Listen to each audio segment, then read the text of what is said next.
은혜가 가득 부어지는 귀한 시간 되기를 간절히 소망합니다. 아멘.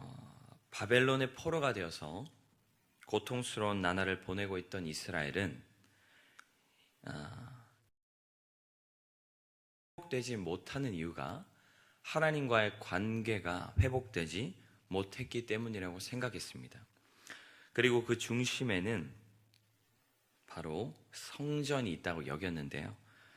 이스라엘이 회복되지 못한 이유가 성전이 없기 때문에라고 여겼다는 것입니다. 성전은 하나님의 임재를 상징하는 상징적인 건물입니다. 왜냐하면 성전을 통해서 하나님께 제사, 예배를 드리며 하나님을 만났기 때문입니다. 그래서 이스라엘 백성들은 성전을 하나님과 교제할 수 있는, 만날 수 있는 유일한 장소로 여겼습니다. 그런데 그런 성전이 없으니 하나님께 제사할 수 없고 곧 예배할 수 없고 하나님을 만날 수 없었으며, 하나님을 만날 수 없으니 하나님과의 관계를 회복할 수 없다고 여겼다는 것이죠. 그래서 사실 성전은 굉장히 중요한 것이고 성전의 회복은 매우 이스라엘 백성들에게 중요한 사안이었던 것은 사실입니다. 그러나 과연 정말 이스라엘 백성들의 신앙이 회복되지 못하는 이유가 성전 때문이었을까요? 하나님께서 이스라엘 백성들을 바벨론으로부터 회복하지 않으시는, 구원하지 않으시는 그 이유가 성전이 없었기 때문이었을까요? 오늘 우리가 함께 읽어본 이 본문은 그런 이스라엘 백성들의 궁금증, 그 생각에 대한 답변이라고 할 수 있습니다. 과연 정말 성전이 없기 때문일까라는 그들의 그 궁금증에 대해서 하나님께서 답변하시는 것이 오늘 말씀이라는 것입니다. 우리 이사야 66장 1절 함께 읽어보겠습니다. 시작.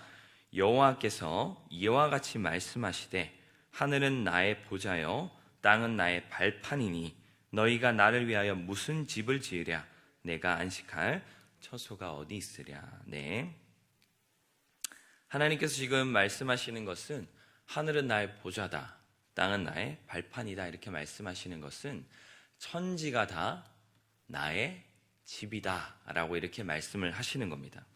내가 만든 이 세상 모든 것들이 이미 내가 거할 처소이고 내가 세상을 만들며 나의 집으로 만들었는데 너희가 내가 만든 집인 이 천지보다 더 좋은 집을 내게 만들어 줄 수 있겠느냐? 너희가 성전을 만든다 한들 이 천지보다 더 아름다울 수 있겠으며 과연 내가 만든 집보다 훨씬 더 아름다운 집이라 할 수 있겠느냐라고 말씀하시면서 하나님께서는 성전이 없기 때문에, 거할 처소가 없기 때문에, 집이 없기 때문에 내가 이스라엘에 임하지 못한 것이 아니다. 나는 어느 곳에나 언제든지 거할 수 있는 그러한 존재다라고 지금 하나님께서 오늘 66장 1절을 통해서 말씀하고 계시는 겁니다. 하나님 이렇게 말씀하시는 것이죠. 너희는 지금 성전이 없기 때문에 내가 너희에게 임하지 못한다고 말하지만 문제는 성전이 아니다. 내가 거할 처소가 없어서, 성전이 없어서 이스라엘에 임하지 못한 것이 아니다. 천지가 나의 거할 처소로 나는 어디든지 얼마든지 임할 수 있는 그러한 독보적인 존재다. 내가 이스라엘에 임하지 못하는 것은 성전이 없기 때문이 아니라 내가 머물 마음이 없기 때문이다 라고 지금 하나님께서 말씀하고 계시는 겁니다. 66장 3절을 제가 다시 한번 읽어보겠습니다. 소를 잡아 드리는 것은 살인함과 다름이 없고 어린 양으로 제사 드리는 것은 개의 목을 꺾음과 다름이 없이 하며 드리는 예물은 돼지의 피와 다름이 없이 하고 분향하는 것은 우상을 찬송함과 다름이 없이 행하는 그들은 자기의 길을 택하며 그들의 마음은 가증한 것을 기뻐한즉이라고 되어 있습니다. 살인하는 것을 소를 잡는 것을 살인함과 같이 한다. 양을 제사하는 것을 개의 목을 꺾음과 같이 한다. 예물을 드리는 것을 돼지의 피를 드림과 같이 한다. 하나님께 분향하는 것을 우상을 찾는 것과 같이 한다. 이게 어떤 의미일까요? 이스라엘 백성들은 당시 하나님께 제사를 드리면서도 우상에게도 제사를 드렸습니다. 여기서 살인한다라는 말은 인신제사를 의미합니다. 사람을 죽여서 드리는 것을 의미하고, 개의 목을 꺾는 것도 그러하며, 돼지의 피, 모든 것들이 다 우상 숭배하던 제사 방식이었습니다. 이스라엘 백성들은 하나님을 예배하면서도 동시에 우상을 숭배하고 있었던 것입니다. 그들의 마음에는 하나님과 우상이 동시에 거하고 있었던 것이죠. 이것을 어떻게 표현하면 우리 성도님들이 가장 잘 이해할 수 있을까라고 제가 고민을 하다 보니까 아주 좋은 것들이 있더라고요.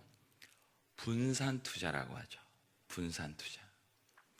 하나님을 섬김과 우상을 섬김이 다름이 없습니다. 그저 나의 욕심과 나의 원함을 이루기 위한 도구에 불과한 겁니다. 우상에게 절해서 뭔가를 얻을 수 있으면 좋고, 하나님께 절해서 뭔가를 얻을 수 있으면 좋은 겁니다. 기왕지 투자할 거 여기도 투자하고 저기도 투자하는 그러한 심정으로 이스라엘 백성들은 하나님을 섬기고 있었던 겁니다. 얼마나 가증스럽습니까? 그들이 하나님을 찾는 목적은 우상을 찾는 목적과 같았던 것이죠. 그들의 이기심입니다. 그래서 그들은 하나님을 여러 우상 중에 하나로 봤던 겁니다. 이스라엘 백성들이 하나님을 찾는 목적은 사랑이 아니었습니다. 그분이 너무 귀하고, 그분이 너무 좋고, 그분을 너무 만나고 싶고, 그분과 대화하고 싶고, 오늘날 천국 가고 싶은 분들이 없는 것처럼 하나님을 만나고 싶어함이 없는 것이죠. 이 세상이 좋사오니 하나는 주를 위하여, 하나는 모세를 위하여, 하나는 엘리야를 위하여라고 외쳤던 베드로와 같이 세상을 사랑하는 마음으로 하나님을 섬겼던 것입니다. 성전이 없었기 때문이 아니라 마음이 없었던 것이죠. 오늘날 우리도 그런 말을 하는 것 같습니다. 코로나를 살아가는 우리도 이스라엘과 같은 생각을 하는 것 같아요. 우리의 신앙이 침체한 이유가 교회가 문을 닫았기 때문이다. 하나님과의 관계가 멀어진 이유도 교회가 문을 닫았기 때문이다. 교회가 침체된 이유도 교회가 문을 닫았기 때문이다. 그러므로 교회가 문을 열면 우리의 신앙은 회복될 것이다. 우리 이렇게 생각하고 있는 것 같습니다. 그러나 하나님은 오늘 본문을 통해 말씀하십니다. 틀렸다라고.